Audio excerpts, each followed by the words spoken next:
I'm Clara. I spent 6 months and nearly all my savings planning the perfect 40th anniversary getaway for my parents. A secluded lakeside cabin in the mountains, a private chef for a celebratory dinner, even a guided stargazing tour, an activity my father has dreamed of for years. Every detail was a love letter from me to them. Then, 3 days before the trip, my mum called. Her voice was giddy. You won't believe who showed up. Your cousin, Eleanor, who had been estranged from the family for 15 years.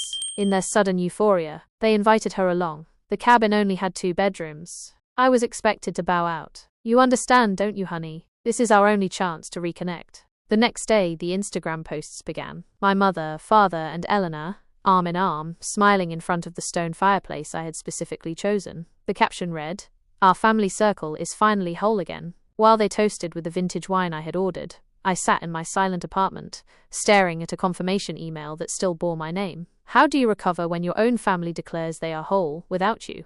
I had meticulously planned everything. The cabin was a 3-hour drive, nestled in a valley they'd always wanted to visit. I had researched hiking trails, booked a couple's massage, and arranged for their favorite flowers to be waiting on arrival. I told myself the cost didn't matter.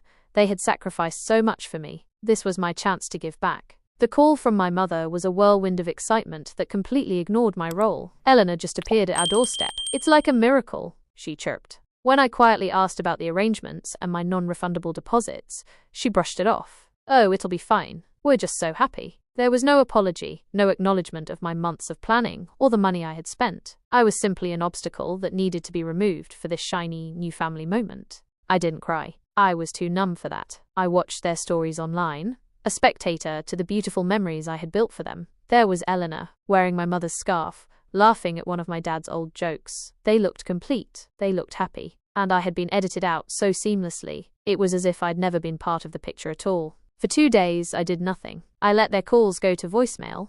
Then, an email notification popped up.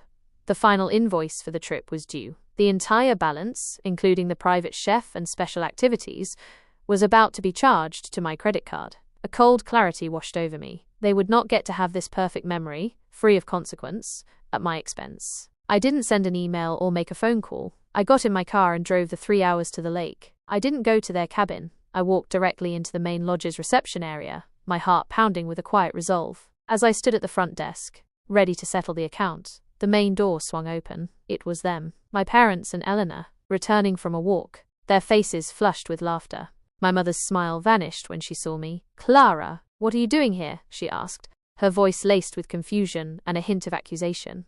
"I came to pay for your vacation," I said, my voice steady and clear. I didn't look at Elena, but I could feel her discomfort. I turned to the receptionist and presented my card. "Please close out the account for the Ray's cabin. I will be handling the final bill." A heavy silence filled the lobby. My father looked at the floor, the shame evident on his face. My mother opened her mouth, then closed it. For the first time, the reality of what they had done, the sheer cost of their thoughtlessness, was unavoidable. After the transaction was complete, I turned back to them. I looked directly at my mother. "Consider the trip my final gift," I said softly, "but my presence is no longer part of it." Without waiting for a reply, I walked out of the lodge and didn't look back. Driving down the mountain road as the sun began to set, I didn't feel anger or sadness. I felt the profound, quiet relief of a story finally reaching its end. Some family circles are meant to be broken, so you can finally draw your own.